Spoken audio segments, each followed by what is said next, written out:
Welcome to Life, Lessons, and Laughter with your host, Glenn Ambrose.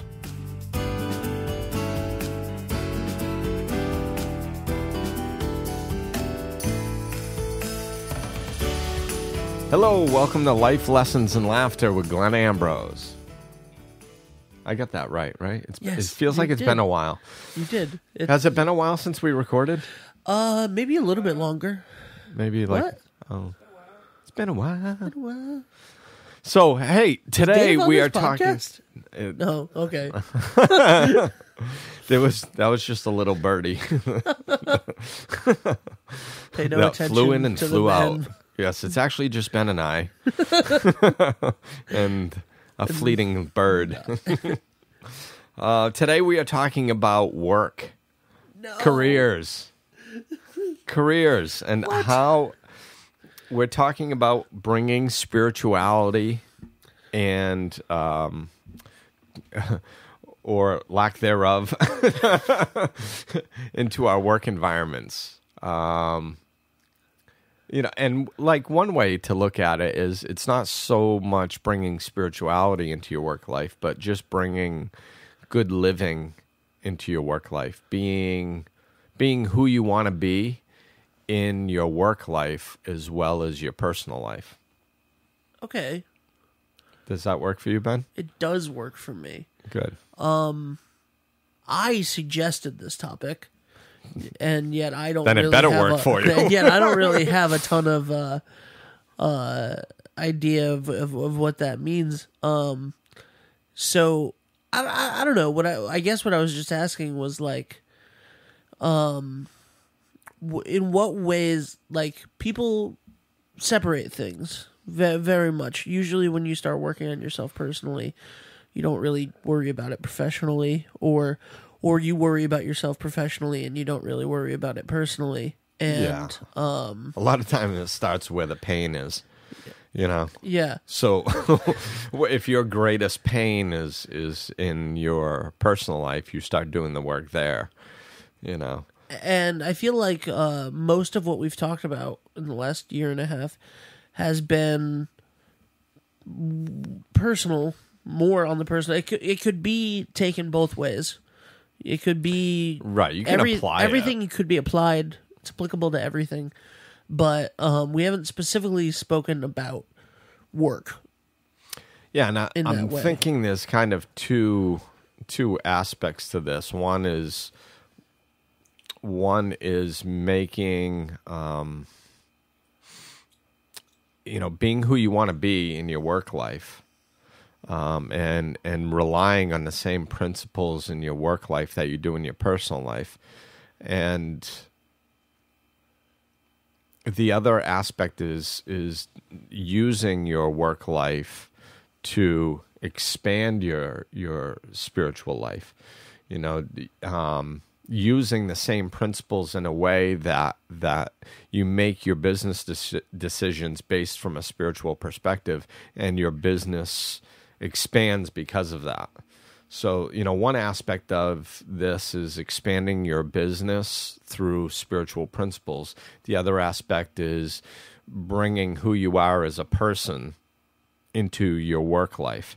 And, as we go on through the podcast, they blend together. They both kind of blend together also.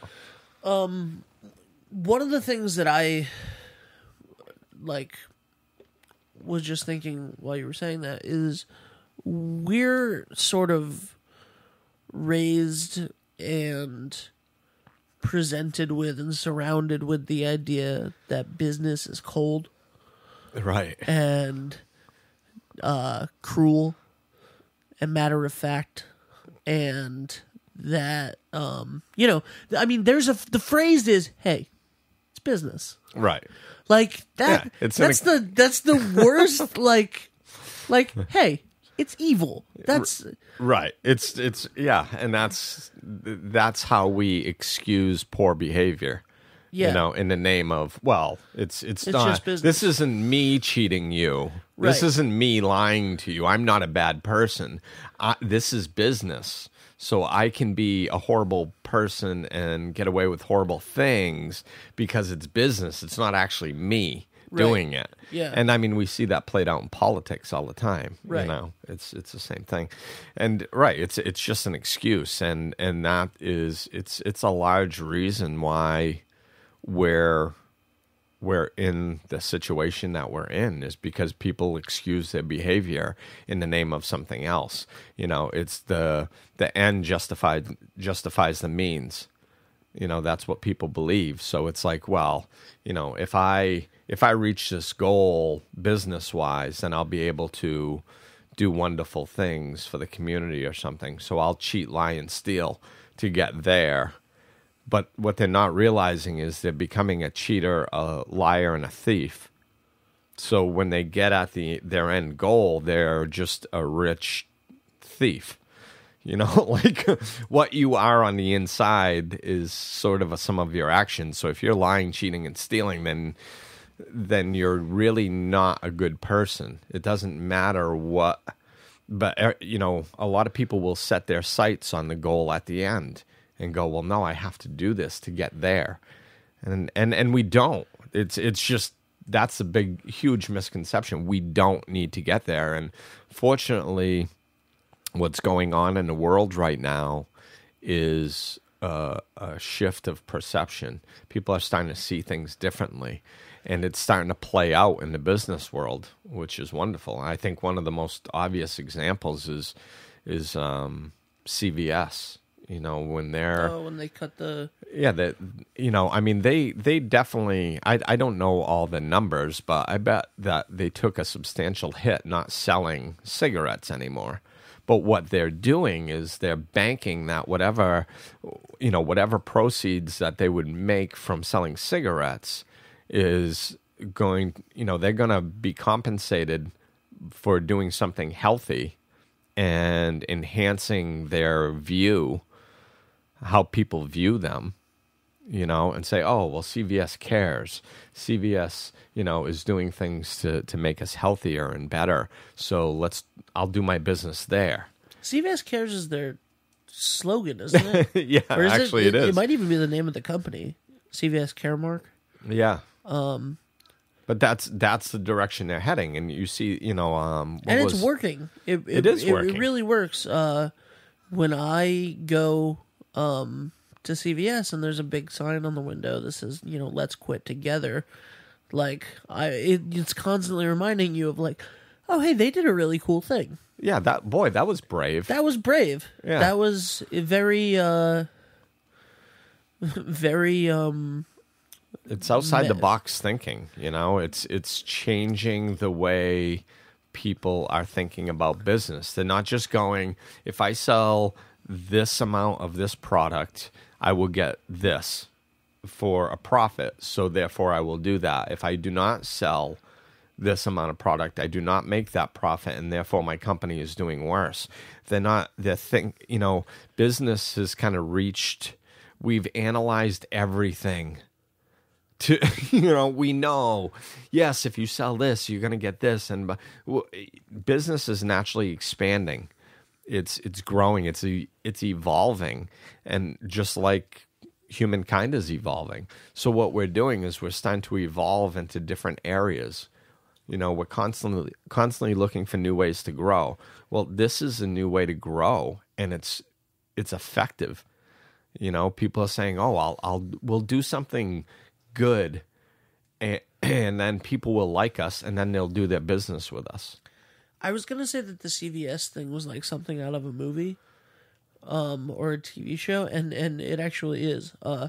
In Mad Men, in like one of the first seasons, the whole advertising company is based around selling cigarettes, as any advertising company probably would be in the early '60s, and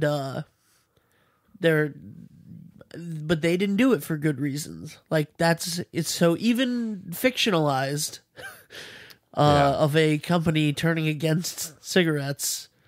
It was for business. It was for, like, you know, and it can be both. You know, when we make decisions from a business perspective, we don't. It's not screw everybody and make profits, or be nice to everybody and go broke. That's not the truth. And we're starting to see that it's not the truth, So what we're doing is bringing these spiritual principles into our work life and going, you know what? If we do things that are good for people, they might like us, and if they like us, maybe they'll buy from us.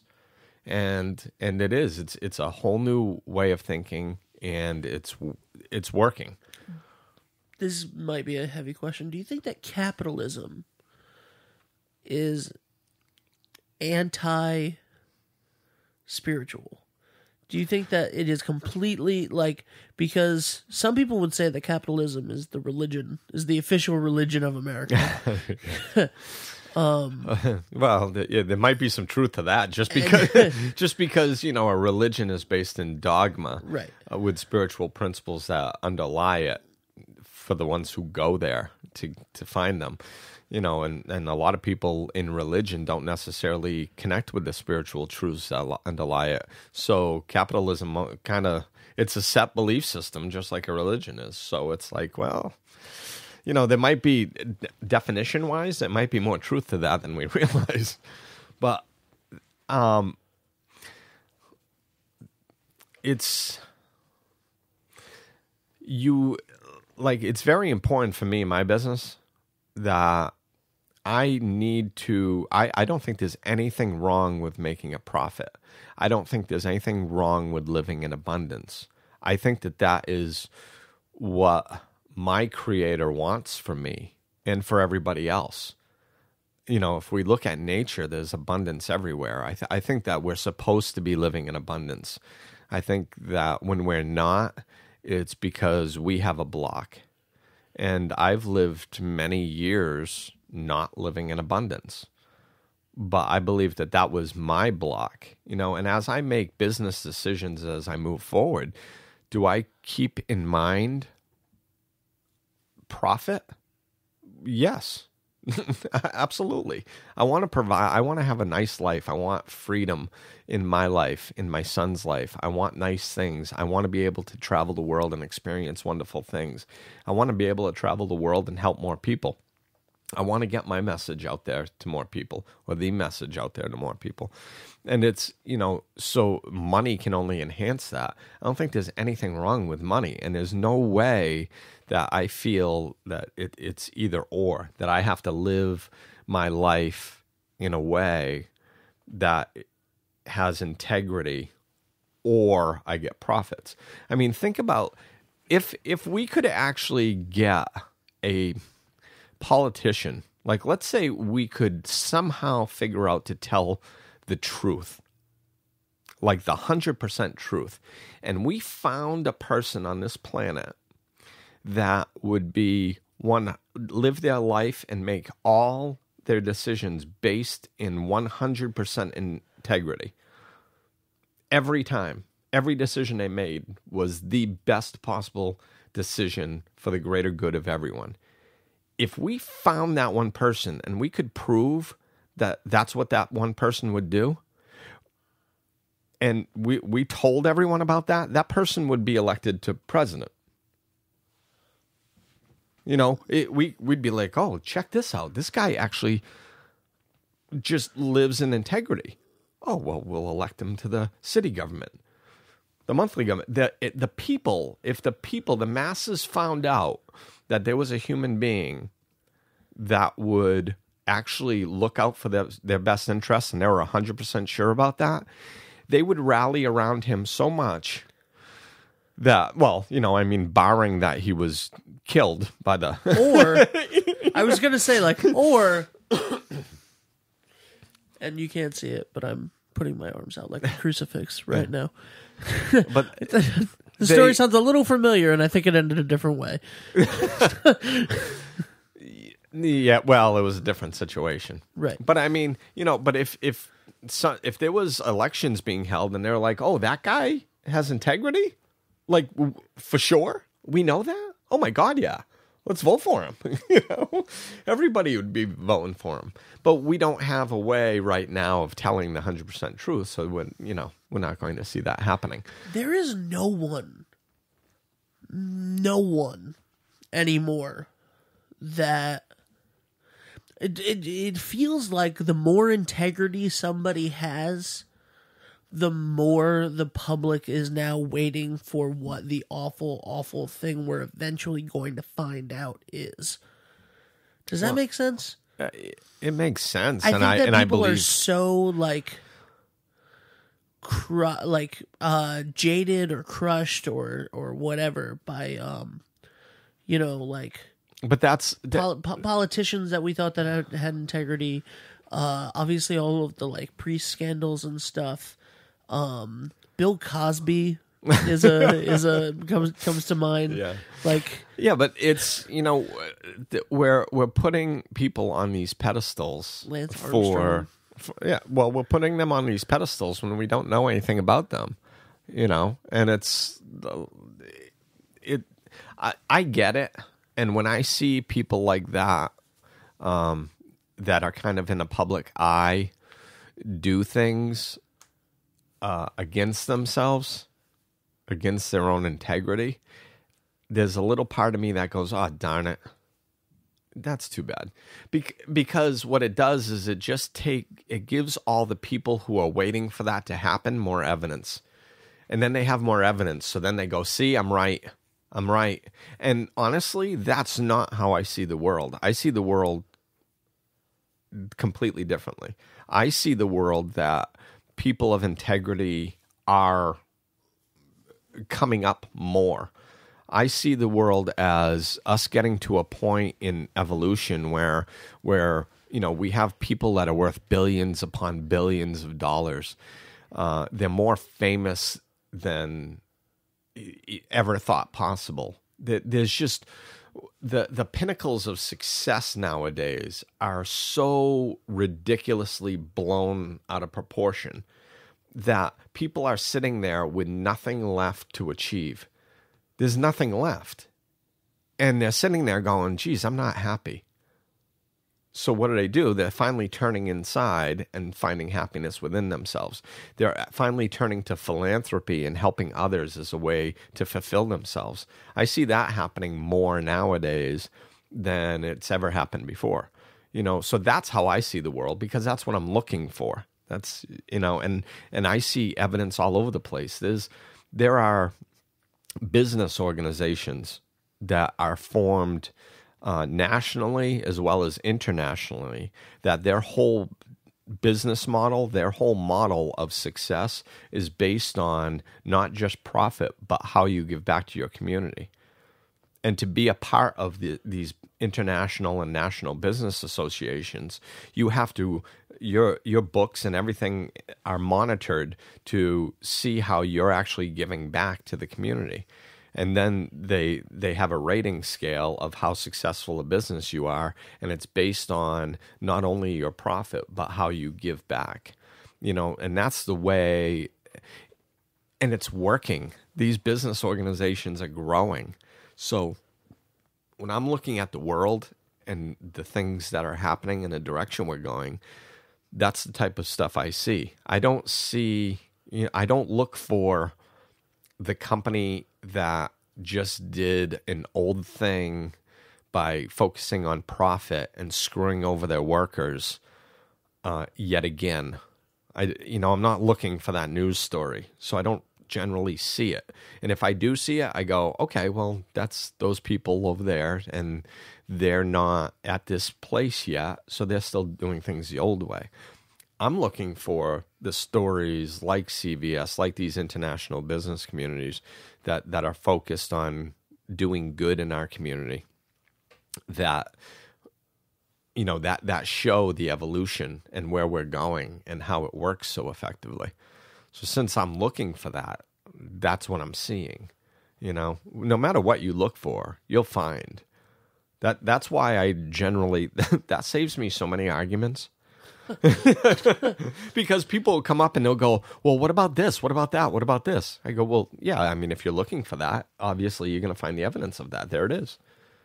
but I've got evidence over here of this. Would you like to hear my evidence of this?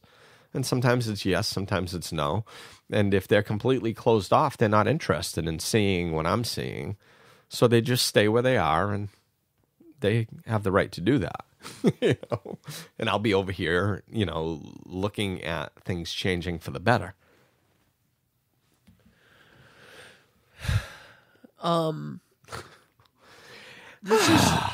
This is good. What's weird is that we were yesterday, you and I were having a training session, and this is true. We had we briefly spoke about what we would talk about on the podcast today, which is more of a pre-production meeting than we ever have. And and this topic just came to me, and I threw it out, for whatever reason, and it didn't really. It affected my life in as much as Dave and I had spoke kind of not abstractly about doing some things, volunteering our time, like helping some people, right, in some situations, and I thought that kind of connects with this, and I'm gonna get your opinion on it, and then more stuff happened after we were like, yeah, let's talk about that tomorrow. Then yesterday, more stuff happened that I'm not going to go into that really related to, wow, business can be really cold. And it absolutely can be if we choose it to be. And not caring, and especially like places that you would think that wouldn't be cold and caring, cold and uncaring. Well, and so this has just been a really refreshing. That's an important point too. Like the cold and uncaring can be it can be very subjective, and not. I don't know any of the details about what you're talking about, so like I'm just going to talk about these types of things in general because I literally don't know the details of what you're talking about. So I can't talk to that specific situation.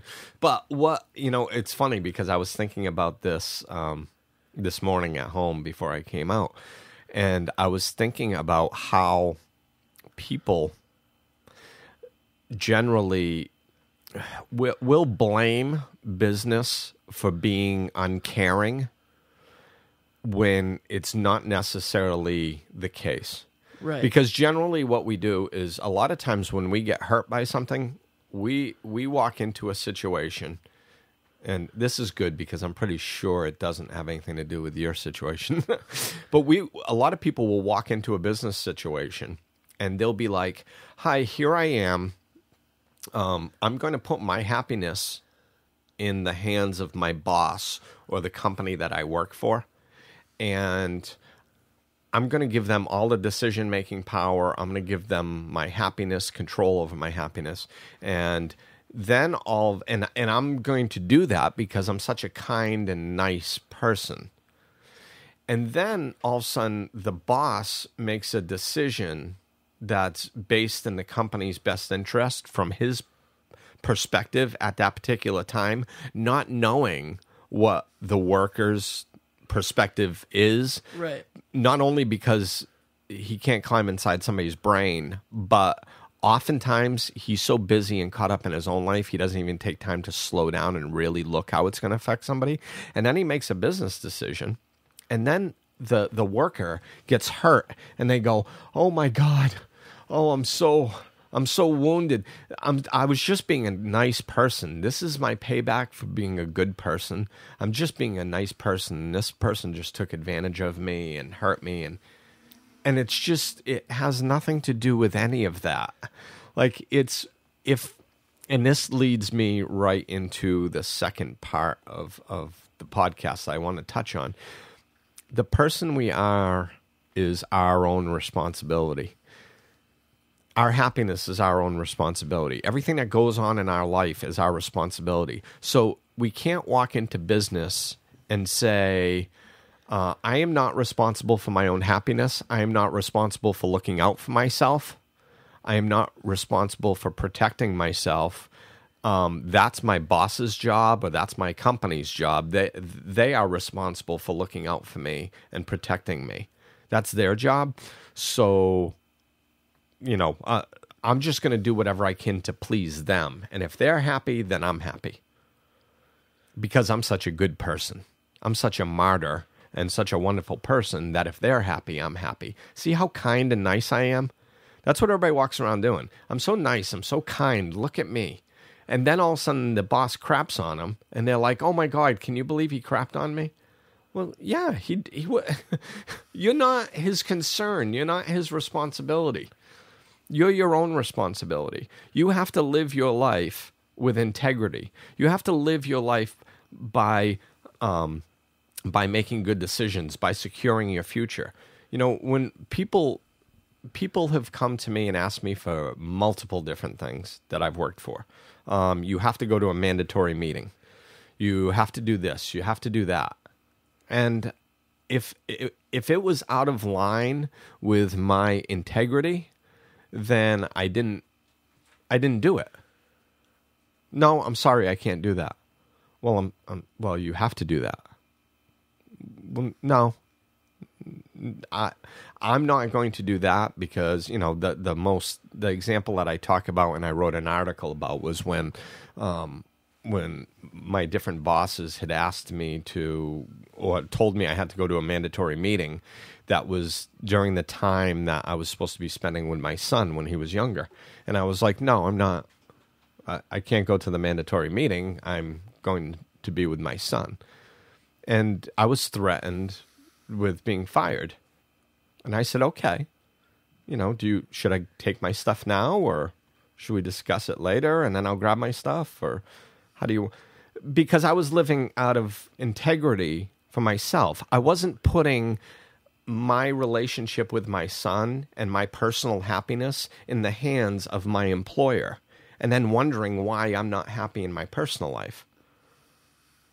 I have to take responsibility for that. And I can't live my life through fear. When it comes to work, we all hide behind this, I need to pay my bills. Well, no kidding, we all have to pay our bills. But most of us are pretty darn capable of doing a lot of jobs. And this thought that there's only one job in the world that we can work to pay our bills it's just fear-based. And we run around making these decisions based in fear. And then we wonder why we're living a fearful existence. Oh, I'm so fearful. I walk around and I'm scared all the time and I'm not happy and I'm Well, that's because all your decisions are being based out of fear. I'm scared I'm not going to have a job. I'm scared I'm not going to be able to take care of myself.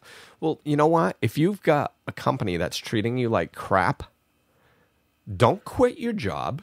Start looking for another one. But people don't do that. They'll sit there for 20 years in a job and complain why their employer treats them like crap and they're not happy. Well, year 1, year 2, you start seeing that they're treating you like crap. I bet you could find another job in a year or 2 if you actually looked. Yeah. There's I'm really glad that we talked about both sides of this, because the first half of the show was really about from the employer's perspective, from like a business or like an entrepreneur's perspective. Yeah, just business ideas. Of how to better use your business, better implement these things in your business. But most people are not in that position. Most people are in the position that we just spoke about, where they're the employees. They're working for someone, and they are at the whim of the business practices. Well, so they feel of someone else. So they feel they're at the whim, but they're not. We can say no to things a lot more often than we do, and people just don't realize that.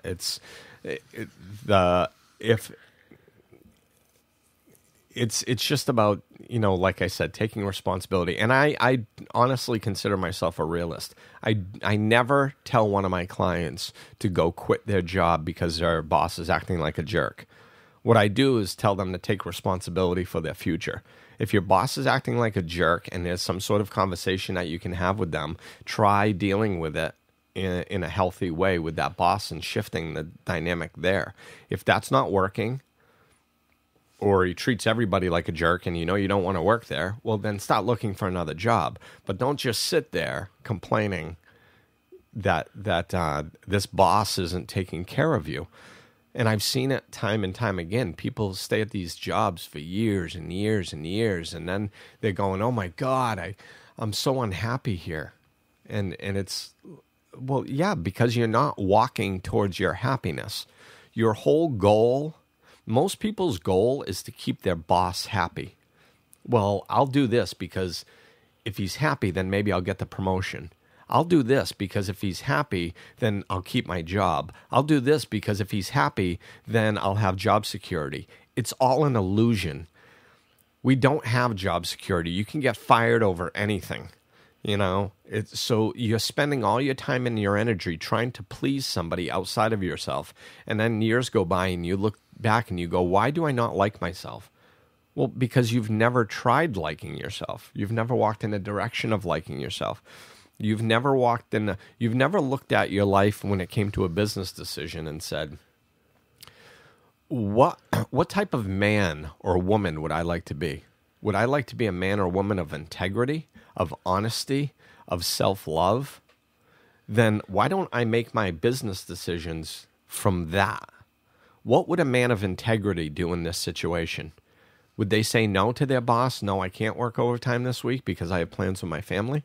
Would that person say, okay, yes, I'll agree to work overtime for the next 6 months or a year, make a deal with themselves? Yes, I'll work overtime for the next year while I look for another job, that this isn't demanded of me. Make your decisions based out of integrity and you'll become a person of integrity. If you make your decisions based out of fear, I'm scared of what he's going to do. I'm scared of what they're going to do. I'm scared of, or I want to keep them happy. I want to keep them happy. I want to keep them happy instead of keeping yourself happy. Then all of a sudden years go by and you're just going to be unhappy, All right. So I have 2 quotes. I think I'm just going to use, well, the first one we don't need to talk about, but never respect men merely for their riches, but rather for their philanthropy. We do not value the sun for its height, but for its use. Ooh, I like that one. Gamaliel Bailey. And 2, I like this one more. It's important to think good, speak good, and do good. If we want to see positive change in the world, then we need to connect to goodness. I try in everything I do, both in business and philanthropy, to make a positive change, and do that by doing good. Sherry Arison. Yeah, and I bet you Sherry is feeling good about herself. Why? Because she's doing good. It's, if you want to get to the truth, simplify. What I always say. It's very, very simple. It's not always easy to do, but it's very simple. If you want to feel good, do good. The very last scene of the TV show Boy Meets World, which is like such a huge part of everybody my age's childhood.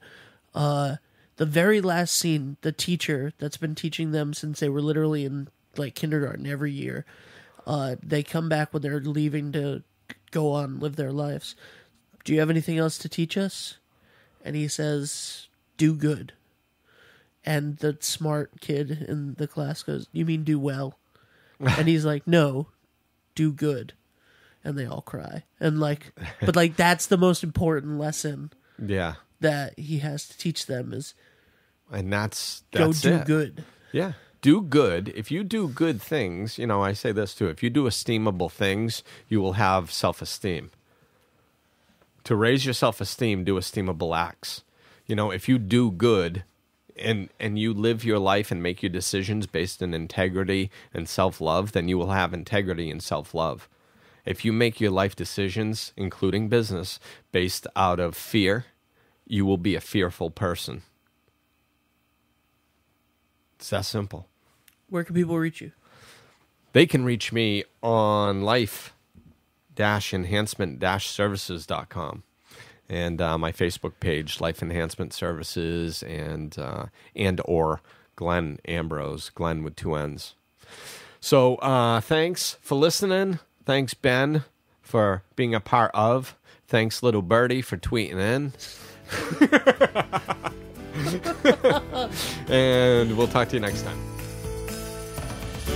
This podcast is presented by New Shore Productions. Executive producers Glenn Ambrose, Benjamin Barber, and David DeAngelis.